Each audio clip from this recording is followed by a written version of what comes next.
Good morning everyone. Today we are discussing about the force and torque sensors of the subject ORA 351 Foundation of Robotics. After completion of this presentation you must understand the topic that concept of force and torque sensors.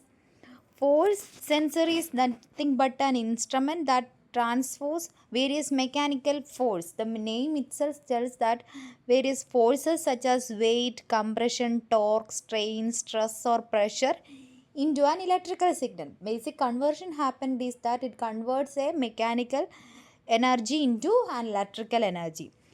Basically we have a figure. The following figure shows the wrist force sensor which measures the force and torque induced on the wrist of the robotic manipulator. Wrist means that end part that the end effector or certain tools are attached. They can also be used to measure the joint forces. Force or torque sensor work on the principle of strain gauge. Next, we discussed about the principle of strain gauge. When a force is applied to a strain gauge, it may stretch or compresses, changing the resistance of the gauge. When a force is applied, a stretch is there and it changes its resistance. The resistance change is converted into a measurable electrical energy. So, here a mechanical system is converted into an electrical system as the output. When the gauge stretches, resistance increase. When the gauge compresses, resistance decrease. The construction of the sensor has a disc housing and a deflection bar. The strain gauge is mounted on the 6 faces of the deflection bar. So in the sphere we have 6 faces. So the strain gauge is mounted on the deflection bar. The force on the wrist is converted into measurable displacement at the wrist.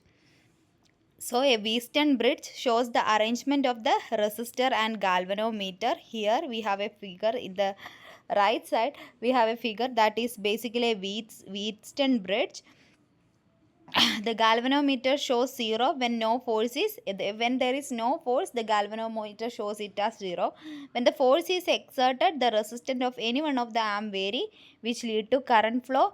Show the needle movement in galvanometer. The chance in resistance is given by R1 by R4 equal to R2 by R3. Next, certain specifications for force sensors are linearity between response and applied force, low hysteresis and internal friction for restoring the original position, compact design to avoid collision with the other objects. So that's all about force and torque sensor. Hope all of you understand the concept. That's all. Thank you.